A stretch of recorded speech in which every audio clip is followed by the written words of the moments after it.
So just stalk the shit out of your place. Hi guys, welcome to my channel. My name is Kirsten and today I'll be explaining what I think you should do when you go abroad for school, work, whatever. Like and subscribe and share the love. So before we get started, I just want to state the obvious. Check your health insurance because it might not apply depending also on where you go and for how long you go somewhere. It might not be valid in the country you're going to. Then besides health insurance, check a visa status thingy because sometimes you need to apply for a visa long before you're gonna go there, and it would be a waste if you did get accepted to university and you don't have a visa. So check that. And then thirdly, get yourself a credit card. A credit card is just very, very comfortable to have because even if you don't really, like, for example, in the Netherlands, we don't use a credit card at all. But if you might want to rent a car abroad, you definitely need a credit card. If you lose a public transport card in London, you can also check in with your credit card, which is great. They can save you a lot of trouble. So just be sure to have one. It doesn't cost that much, or it might be free depending on where you live, which bank you have. But also get a credit card. So in case you haven't yet decided where you want to go to and you are studying at a university, it might be a good idea to ask the people in the year above you why they chose certain places, why they did not opt for certain places. So if you haven't yet decided, please consult others.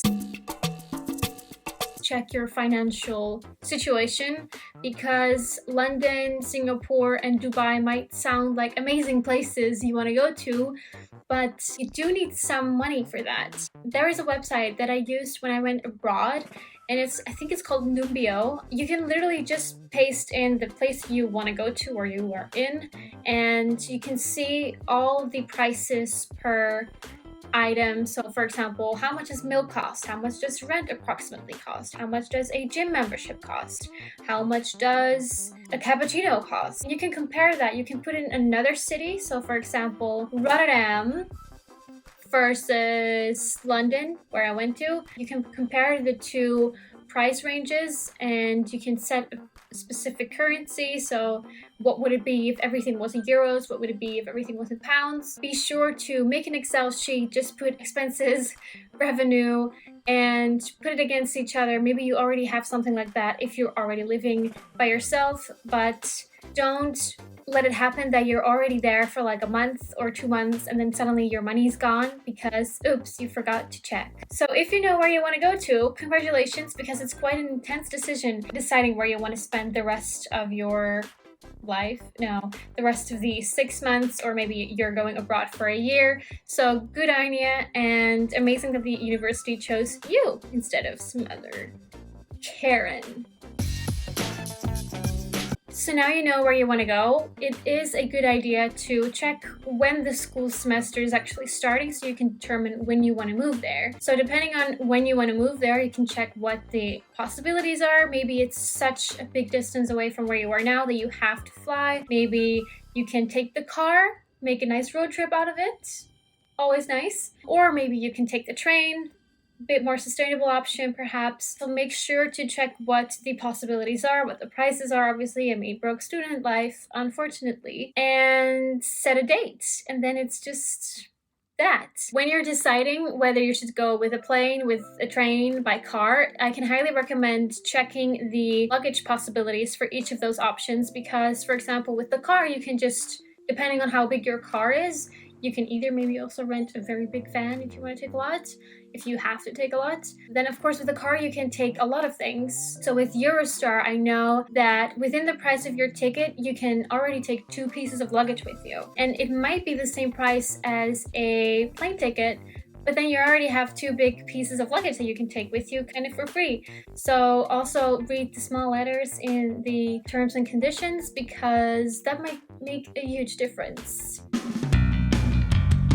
So depending on which kind of university you're going to, if you're going to a big campus, for example, or if you're just going to a small university in a smaller village, smaller city, you should check what your university can offer you regarding accommodation, because sometimes there's already room included, sometimes they have some connections, or sometimes you just really have to find something for yourself. Before you spend hours online scrolling through the depths of internet finding a nice room, studio, whatever, imagine if your school actually offers you something. Perhaps they even have a buddy they can sign to you. So like a buddy exchange program is someone from that university who is actually studying there full time is assigned to you to help you with whatever question you have. So for example, you get their Facebook details or their phone number. And what I did, for example, I asked them everything. So like which gym is the best? Which method of transportation could I use? How does it work?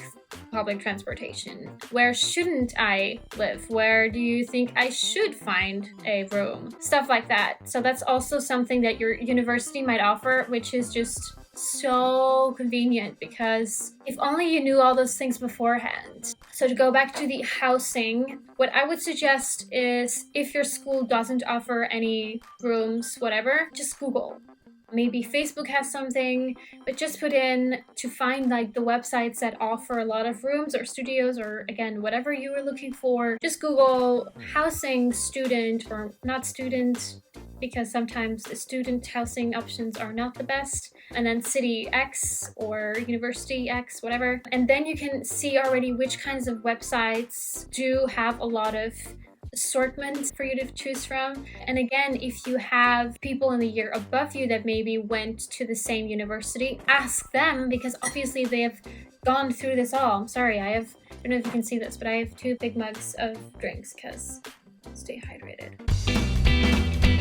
Regarding luggage, because boy did I make mistakes with that. So I went abroad twice for my study program. I once went on an internship to London, and the second time I went to France for a study exchange, what I'm talking about right now. And the first time I went abroad, I took a lot with me. I think we went there with 4 big suitcases. I brought ridiculous things like a duvet because I love my own duvet. Yeah, great, but it's a waste of space. I brought so many shoes, so many winter coats because I have so many winter coats. Just ridiculous stuff that you don't need. Now, after all those times moving, I'm definitely a minimalist person, but something I can recommend you if you haven't moved so many times yet, only take the essentials with you.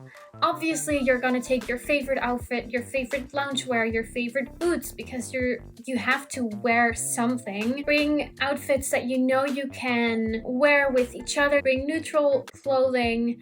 I know that this is not necessarily very neutral, but this does go with a lot of my outfits, so stuff like that. Leave the very bright stuff at home. Maybe if it's possible, your parents might visit you halfway or 2 weeks in, whatever. Let them bring stuff or let them take stuff. For example, when I was in France, and I think it also happened when I was in London, my mom came to visit me halfway my study exchange. The summer had ended and the winter was starting. I gave her my summer clothing to take home, and she brought some extra sweaters for me to have in France, which was just a perfect exchange of clothing because I didn't need that much more space in my suitcases and I wasn't cold. Also, you can always buy something. I know you kind of probably want to save some money, but worst case scenario, you buy a blanket because you're cold on your couch.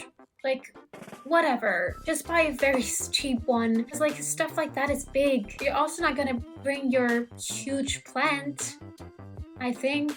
Don't bring your plants. Another tip. Last but not least, stalk the shit out of your place where you're gonna go to. Just open Google Maps, zoom in on the area where you will be going to school, maybe the city center where you're gonna live, and just check what they have. Maybe, like what I did, Google coffee, City X, coffee, University Y, because I wanted to know where the good coffee places are. Maybe you go to a certain store every single week and you're very curious and it's important that they have those kinds of stores wherever you're gonna go. Google where the stores are. It's just really nice to know kind of what you can expect and what you shouldn't expect because expectations are a mood killer. But yeah, so like for me, coffee was just very important, and also before choosing the city you want to go to, getting an indication of what kind of stores they have also tells a lot about the city. If they don't even have an H&M, how small and rural is it exactly? But maybe that is exactly what you're looking for. So just stalk the shit out of your place.